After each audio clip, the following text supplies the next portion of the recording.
Liverpool 2, Chelsea 1. Liverpool are top of the table by a point, and they stretch further ahead from Arsenal, who obviously lost against Bournemouth. And it now means that I think Liverpool are really strong in this Premier League title race. Obviously, Arsenal still in it, and of course, Man City, who won against Wolves on the weekend. Today, of course, Sunday. Let's be completely real. Chelsea rocked up to Anfield with a level of confidence going into this game. Cole Palmer in incredible form. Caicedo, fantastic. Even the likes of Colwill, I'd say Madueke. A few other players, they arrived with very, very good form. And actually, I know it took a penalty. I know it took Curtis Jones in the second half where Liverpool won the game. They deserved it. But Chelsea were, at points, compact. And Chelsea created problems for Liverpool. Let's be real. A couple of years ago, this Chelsea side probably would have got smashed. They would have been far too open and far too easy to play against. And Chelsea certainly have improved in the last few weeks, and particularly their away form is looking a lot better. They kept the ball at good points against Liverpool, and they created their own opportunities. No question about it. Obviously, Nicholas Jackson got the goal. We'll talk about that in a minute. But we have to start from the first half, of course. A couple of big penalty shouts for Liverpool. Obviously, there was a big one with, I think Trent was stamping on someone. That could have been a penalty. Tosin Adebayo could have been sent off. And of course, Robert Sanchez could have given a second penalty away if it wasn't for a VAR check. But the penalty that was given, I think it was Levi Colwill on Curtis Jones. And Salah tucks it away nicely. And at that point, Chelsea can't really be given a penalty away that easily. I thought defensively a little bit naive with these big moments. Chelsea, too many opportunities given away, too many cheap fouls when Viega came on in the second half, too many cheap fouls given away. And Liverpool with their experience, Liverpool with someone like Mohamed Salah, who keeps getting goal after goal after goal against top four sides. I mean, his record of scoring or getting assists against top four opposition is as good as nearly anyone in the history of the Premier League. And obviously he scores the penalty, sends Robert Sanchez the wrong way. It's a very well taken penalty, and there's not a single doubter in world football who would have doubted that Salah would have scored the goal. It's a very, very good penalty. And at that point, despite, I think, Chelsea having big opportunities and Chelsea getting back in the game in their own right, and justifiably so, you never really felt that Liverpool were under massive pressure. I think it was a relatively even game. And it's not to say that Chelsea blew Liverpool away, but you never felt that Chelsea could get the foothold they needed. Chelsea needed to keep it 0-0 for as long as possible and nick it a little bit closer to Nottingham Forest versus, let's say, a Man City or a top European club.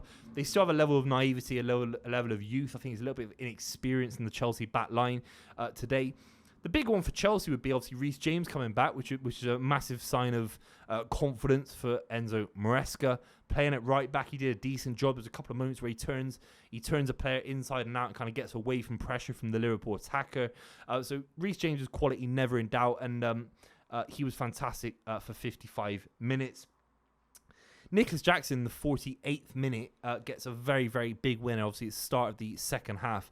And you do think if Chelsea hold on to that kind of 1-1 draw, they have a great opportunity of pushing on and doing something more in the game. It's a great finish from Nicholas Jackson. Of course, we're not allowed to celebrate. Well, obviously, I'm not celebrating, but Chelsea fans aren't allowed to celebrate. Very long and arduous VAR process about whether he was offside when it was clear as day. Was it Konate's foot playing him offside? It was clear as day, and obviously we're not allowed to celebrate anything. Look at the John Stones goal against Wolves at the back end of the game at Molineux as well. So let's be completely real. Jackson's finishing is completely improved. It's a very, very nice finish. Tucks it under Kelleher, who maybe didn't make himself as big as possible. Maybe Alisson saves that. I'm not sure. But it's a very cute finish from Nicholas Jackson. And I always remember when Darwin Núñez came to the Premier League, we always said, what if Darwin Núñez improves his finishing? He's got this speed, he's got this energy, he's got this kind of kinetic quality about him where he's always aggro and he's always aggressive towards players. What happens if Darwin Núñez adds those goals to his game? The finishing, the composure. And actually, it's not been him that's done that. It's now been Nicholas Jackson, who arrived in a very similar way, a little bit rough, a little bit raw around the edges, in terms of his finishing, in terms of his link-up play. But today, I thought he had a very good connection with Cole Palmer, who I think got a little bit crowded out by Liverpool. And actually, Liverpool had a lot of the ball, and it's not his fault. He didn't have a great game, Cole Palmer, necessarily. But Jackson's finish is very, very good, and he's right up there now with the amount of goals in the league. And when he's one-on-one now, you do feel that he's more likely to score than maybe last season, where he probably needs 2 chances to score. It's a very, very good finish. It's a very, very good piece of play from Chelsea. And at that point, you need experience, you need composure, you need to be there a little bit. And the fact that they could rip Liverpool open that easily says a lot about how good Chelsea can be. And maybe also a comment on Liverpool's defensive frailties. I still think if you get someone who can play balls in between the lines in that number 10 position, however they operate, can they play that ball first time quick between two centre-backs? Yes, I still think they can do that. I still think that is a possibility, and that is because of the kind of midfield axis. I know Curtis Jones can get around a little bit, but I don't back Curtis Jones defensively. I don't back Ryan Gravenberch defensively, and obviously McAllister coming back from international break in South America, it's a different conversation entirely. But you can still play through Liverpool a little bit too easily, but they managed it very, very well. Salah whipping that ball in. It's literally about a minute later. Salah whipping that ball in deep. So very, very good. I think it's the first touch. And then bang, Curtis Jones buries it into the bottom of the net. You have to question Robert Sanchez. You have to question the speed of which he comes out. Not even the first touch. It's the second touch. So close to Robert Sanchez. He has to smash the guy at least smash the ball away. And he doesn't do it. Nervous, shaky keeping.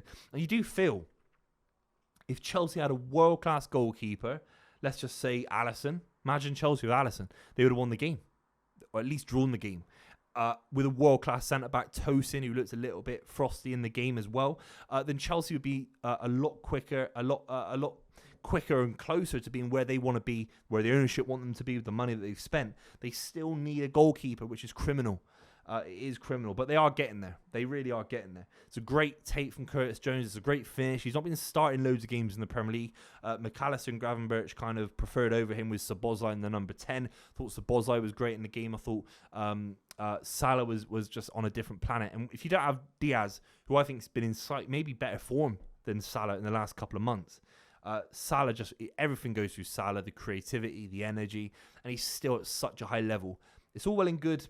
Certain players come into the league at maybe 35, 36, over 30-year-olds, and they score loads of goals. And you look at it and think, what big goals do they score? Maybe Ronaldo when he came back to Manchester United as an example, or Zlatan Ibrahimovic, who were both fantastic, don't get me wrong.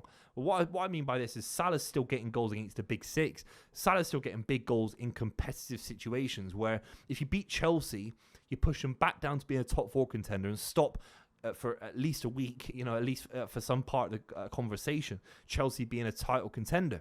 And I thought Chelsea had the ability to go to Anfield and win the game. And Salah is the difference between Chelsea and Liverpool at this moment. Salah is still in his prime. He's still getting loads of goals and assists at a very, very high level.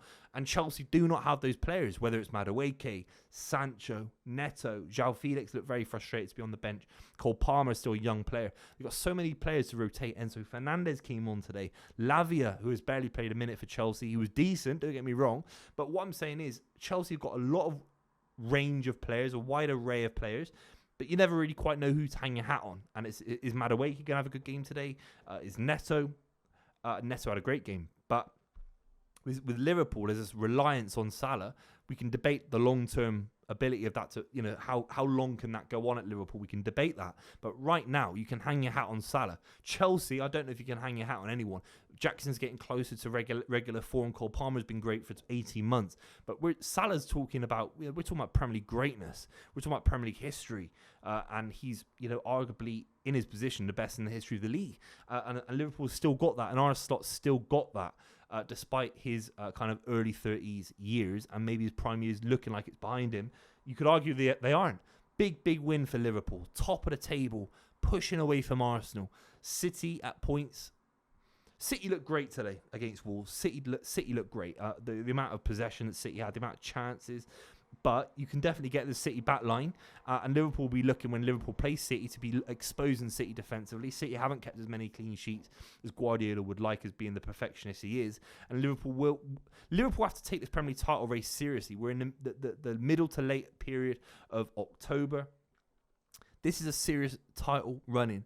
When Diaz comes back into full fitness, McAllister's obviously back as well. Well, not fitness, but energy levels from the international break. They'll be in a fantastic position, Liverpool. I really do think it's a very, very big result for Liverpool.